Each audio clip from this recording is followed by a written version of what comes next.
اچھا ایک بات اور سن لیجئے کہ ہر بندے کی ایک دل کی تمنا ہے، وہ کیا ہے؟ قبر میں میرا جسم صحیح سالم رہے۔ ہر بندے کی تمنا ہے، جوان ہے، بوڑھا ہے، مرد ہے، عورت ہے، ہر ایک کی خواہش ہے کہ میرا جسم قبر میں صحیح سالم رہے۔ اچھا تو اب اس کا کیا طریقہ ہے کہ ہم اس دنیا سے مطمئن ہو کر جائیں کہ میرا جسم قبر میں صحیح سالم رہے گا؟ کیا طریقہ ہے اس کا؟ دنیا میں واضح کر کے بتا دیا گیا ہے۔ کیا بتایا ہے؟ آپ کوئی الیکٹرانک چیز خریدنے جاتے ہیں، آپ نے فریج خریدی تو اس کے ساتھ کمپنی والوں نے آپ کو ایک بک دی، وہ بک دی، سال کی گارنٹی بھی دے دی۔ اچھا تو خریدنے والے نے پوچھا یہ بک کیوں دے رہے ہو؟ رسید تو دے دی پیسوں کی، یہ بک کیوں دے رہے ہو؟ انہوں نے کہا چونکہ بنائی ہم نے ہے، اس کے اندر طریقہ لکھا ہوا ہے کہ استعمال کرنی کیسے ہے، کرنی کیسے ہے، طریقہ لکھا ہوا ہے اس کے اندر۔ تو اچھا ہم نے کہا اس کا مطلب کیا؟ کہا کہ اسی کو دیکھنا، جیسے طریقہ لکھا ہوا ہے ویسے استعمال کرنا، ہم سال میں ذمہ دار ہیں یہ چیز خراب نہیں ہوگی۔ لے کے آ گئے گھر میں، وہ جو بک دی تھی نا انہوں نے، ہم نے اٹھا کے پھینک دی۔ ہم کوئی پاگل تھوڑے ہیں، ہمیں اتنا عقل نہیں ہے یہ استعمال کیسے کرنی ہے۔ وہ بک ہم نے ایک طرف رکھ دی، توجہ ہی نہیں کی۔ اب ہم نے استعمال کرنا شروع کر دیا۔ جو 6 مہینے میں خراب ہونی تھی وہ تیسرے مہینے میں خراب ہو گئی۔ ہم لے کے چلے گئے کمپنی والوں کے پاس، جناب خراب ہو گئی، آپ نے گارنٹی دی تھی، سال کی ذمہ داری لی تھی۔ سب سے پہلا سوال انہوں نے یہی کیا استعمال کیسے کی تھی؟ سب سے پہلا سوال استعمال کیسے کی تھی؟ تو ہم نے کہا اس طریقے سے استعمال کی تھی۔ تو فوراً انہوں نے کہا ہم نے بک کس لیے دی تھی؟ ہم نے وہ بک کس لیے دی تھی؟ ہم نے کہا ہمیں تو پتہ نہیں، کہا ہم نے بتایا نہیں تھا اس کے اندر طریقہ استعمال ہے، اس لیے کہ یہ پرزے ہم نے فٹ کیے ہیں، اندر تاریں ہم نے فٹ کی ہے، ہمیں پتہ یہ بٹن کیسے استعمال ہوگا، وہ پلگ کیسے استعمال ہوگا، وہ تار کیسے استعمال ہوگی۔ تم نے ہماری بک کی طرف توجہ ہی نہیں کی، ہماری بک کو ایک طرف رکھ دیا، لہذا اب ہم اپنی گارنٹی کے ذمہ دار نہیں ہیں۔ آج پتہ چلا اس باڈی کو بنایا ہے اس نے اور اس کے لیے بھیجا ہے قرآن۔ اس باڈی کو بنایا ہے اس نے اور اس کے لیے بھیجا ہے قرآن۔ کہا میں ذمہ دار ہوں، میں ہوں بنانے والا، مجھے پتہ ہے کہ کون سا پرزہ کہاں کام کرے گا، لہذا اس کو استعمال کرنے کے لیے مولوی کے پاس نہ جانا، قرآن کھول لینا۔ جب تو قرآن کھولے گا تو تمہیں پتہ چلے گا اس قرآن کے اندر آنکھوں کو کہاں استعمال کرنا ہے، زبان کو کہاں استعمال کرنا ہے، کانوں کو کہاں استعمال کرنا ہے، ہاتھ کو کہاں استعمال کرنا ہے۔ کہ اگر اس میری بک کے مطابق استعمال کرے گا، 14 گواہ ہیں، میں گارنٹی دیتا ہوں قبر میں تیرا جسم خراب ہوگا ہی نہیں۔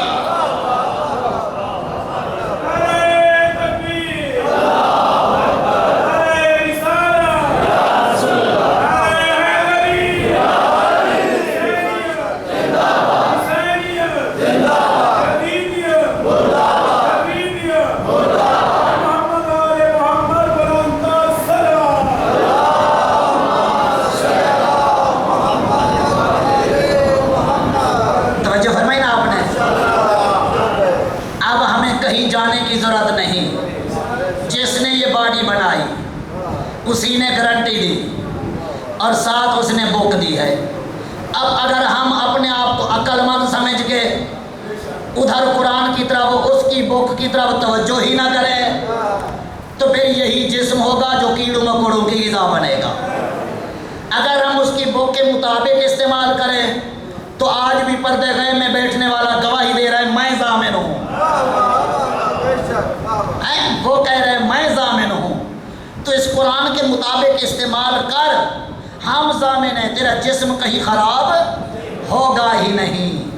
تو بس عزیزان گرامی، جس نے استعمال کیا وہ کامیاب ہوئے۔ سال ہا سال کے بعد بھی اگر قبر کھودی گئی اسی طرح جسم صحیح سالم تھا۔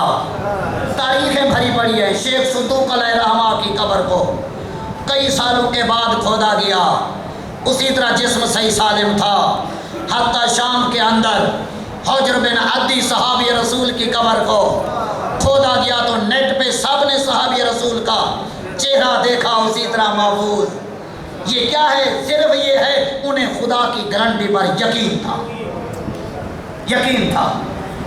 بس عزیزان گرامی یاد رکھیے، جہاں سب کو یقین ہے، آل محمد کے چاہنے والوں میں سے جن کو یقین ہے، ان میں ایک اس گھر میں رہنے والی جناب فضا بھی ہیں، اسے بھی یقین ہے۔ اللہ آپ کو کسی سوا میں نہ رلائے۔ یہی وہ بیوی ہیں جس کے لیے پیغمبر نے فرمایا فضا تیری 3 دعائیں قبول ہوں گی، میں زمانہ دیتا ہوں، مانگ جو تیرے دل کی تمنا ہے۔ کیا کہتی ہے؟ یا رسول اللہ کیا کوئی اس گھر میں کمی ہے کہ میں مانگوں؟ ہیں یا رسول اللہ صبح اٹھتی ہوں آپ بیٹی کہہ کر بلاتے ہیں، زہرا بہن کہہ کے بلاتی ہے، اور حسنین ماں کہہ کے بلاتے ہیں، اس سے اور بڑا مقام کیا ہوگا؟ اور کیا مقام ہوگا؟ کہا نہیں، فرماتے ہیں فضا مانگ کچھ۔ کیا مانگا؟ کیا مانگا؟ صاحبان مقطع لکھتے ہیں، کہتے ہیں یا رسول اللہ بار بار اصرار فرما رہے ہیں تو بس ایک چیز مانگتی ہوں۔ کہا حکم کرو۔ کہتی ہے یا رسول اللہ یہ جو بہن بھائی بیٹھتے ہیں نا آپس میں باتیں کرتے ہیں، بیچ میں کوئی کربلا کا نام آتا ہے، کربلا کا نام آتا ہے۔ یا رسول اللہ بس میری پہلی دعا یہ ہے جب یہ زینب اور حسین کربلا جائیں اس وقت تک میں زندہ رہوں۔ رسول فرماتے ہیں فضا تیری یہ دعا قبول ہے۔ دوسری دعا، کہا یا رسول اللہ میری دوسری دعا یہ ہے جب یہ زینب اور حسین کربلا جائیں مجھے چھوڑ کے نہ جائیں، مجھے ساتھ بھی لے کے جائیں۔ رسول فرماتے ہیں تیری یہ دعا بھی قبول ہے۔ تیسری دعا بتا۔ کہتے یا رسول اللہ کربلا کے بعد میں زینب کی خدمت بھی کر سکوں۔ رسول فرماتے ہیں تیری یہ دعا بھی قبول ہے۔ بس عزاداران حسین آ گیا وہ وقت، 28 رجب کا دن آیا۔ 28 رجب کی رات بڑی سخت رات تھی حسین کے لیے۔ عزاداروں تفصیلات میں جانے کا وقت نہیں ہے، چند جملے سن لو، 2 آنسو آ گئے، مجلس مکمل ہو جائے گی۔ عزاداروں رات کے وقت ہے، حسین فرماتے ہیں عباس جلدی کرو، سامان سفر تیار کرو۔ عباس خیمے بندھوا رہے ہیں، مشکیزیں لدوا رہے ہیں۔ حسین کہاں ہیں؟ نانے کی قبر پہ جا کے 2 زانو ہو کے بیٹھ گئے جیسے نمازی تشہد میں بیٹھتا ہے۔ کہتے السلام علیکم یا جدہ یا رسول اللہ، اے میرا نانا، اے اللہ کے رسول میرا آخری سلام قبول ہو۔ نانا میں مدینے سے جا رہا ہوں، نانا میں جا رہا ہوں۔ قبر سے آواز آئی ہوگی حسین کہاں جا رہے ہو؟ سر جھکا کے کہتے نیا شہر بسانے جا رہا ہو۔ آواز آئی ہوگی حسین تیرے شہر کا کوئی نام ہے؟ ہاں نانا میرے شہر کا نام ہوگا کربلا۔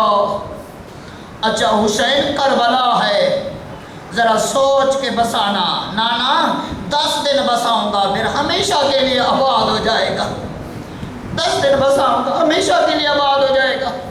اچھا حسین پھر کیوں جا رہے ہو؟ نانا صرف تیرا دین بچانے کے لیے، تیرا دین بچانے کے لیے۔ اچھا حسین میرے دین کے لیے کیا قربانی دے رہے ہو؟ کہا نانا میں ماں کی قبر چھوڑ رہا ہوں تیرا دین بچ جائے۔